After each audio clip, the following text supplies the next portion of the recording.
অনুষ্ঠানটা শেষ করেই আমরা সবাই গ্রামটা দেখবো বলে সবাই একসাথে বের হলাম। স্কুল বন্ধ থাকায় ছোট ছোট বাচ্চারা মার্বেল খেলায় ব্যস্ত। সামনে গেটে প্রবেশ করার পর দেখলাম একটি স্কুল। এই স্কুলটির নাম হচ্ছে ব্রাদার ফ্লেভিয়ান টেকনিক্যাল স্কুল। এই স্কুলটিতে সেলাই মেশিন থেকে শুরু করে বিভিন্ন হাতের কাজ শেখানো হয়। গ্রামের পরিবেশটা দেখে সত্যি মুগ্ধ হয়ে গেলাম আমি। এক পাশে নদী হওয়ায় অন্য পাশে পুকুরের ধারে বসে নদীর দৃশ্যটা দেখতে কতই না সুন্দর লাগছিল। গ্রামের পরিবেশটা এত সুন্দর হওয়ায় সবাই ছবি তুলতে ব্যস্ত।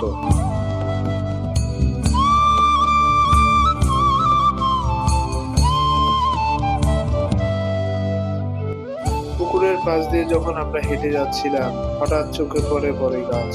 এই বড়ই গাছগুলো যেরকম দেখতে সুন্দর, বড়ইগুলো খেতেও ততটা সুস্বাদু। সারি সারি বড়ই গাছগুলো দেখে সত্যি মুগ্ধ হয়ে গেলাম।